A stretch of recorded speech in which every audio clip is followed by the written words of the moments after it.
Eu prefiro contestar como chegou Galiza, a cultura e a literatura galega a min. Teño que recuar aos 6 anos, cando neno urbano coruñés me mandaron a Melide, en pleno centro de Galiza, e aí escoitei as primeiras frases en galego.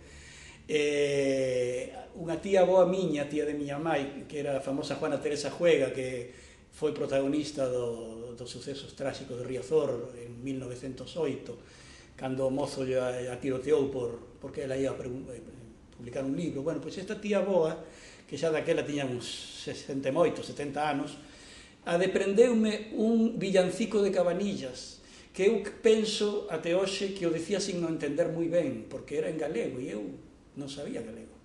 A Virxe fía no fuso empezaba. Dalí foi a marcha para Uruguai e precisamente a mesma tía de miña nai mandárame, cando eu tiña 16 anos, as obras completas de Rosalía, que foi outro contacto que tive eu coa literatura galega, o primeiro, casi se pode decir, fora do de Cabanillas.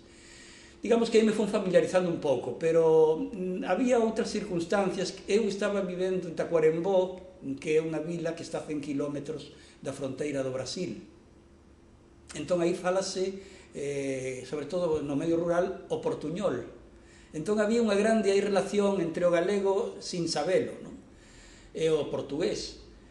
E tamén miña nai, entre os 4 bártulos que levara en 2 baúis, daquela se viaxaba en barco, pois levara o dicionario de Valladares, que era un galego-castelán, que era unha cousa da familia, pero que non sei como se lle ocurreu meter iso na equipaxe. E entón eu lía aquel dicionario, miraba, vía as palabras en galego, escritas por Valladares máis de 100 anos atrás. Entón todo iso debeu de ir penetrando na miña mente, non?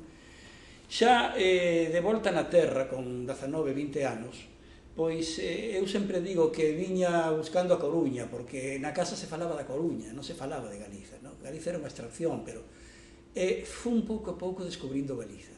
E a primeira cousa foi autodidacta, tratar de mergullarme na lingua galega.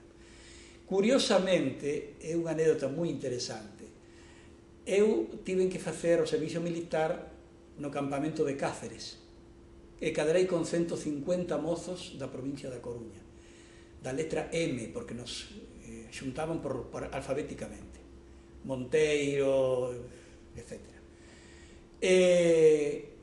Aí estaba oindo galego todo o tempo, así que onde máis empecé a escoitar falar galego foi en Extremadura, e aí eu me empecé a soltar, a atreverme a falar eu, porque eu traía un sotaque uruguayo que aínda non deixara de todo.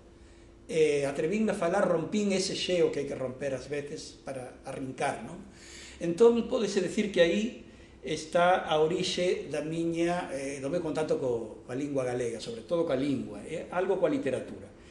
Pero, uns anos máis tarde, cando eu xa tiña 28 anos, voltei a Uruguai despois de 9 anos de ausencia, que era unha necesidade que tiña, porque hoxe en día son dúas patrias que eu, digamos, compatibilizo absolutamente.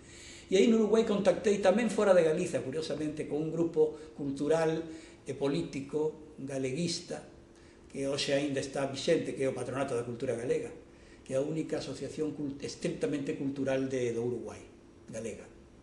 E esta xente, pois tamén foi unha revelación para min, as cousas que facían, como loitaban para procurar a dignificación do galego, que, como todos sabemos, estaba moi mal visto fora das fronteiras, non?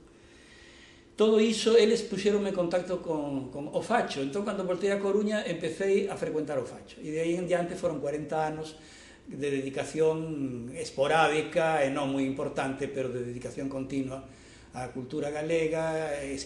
Publiquei o meu primeiro libro no 73, que aínda era bilingüe, de poemas, e de aí en diante, pois, o que resultou ata hoxe.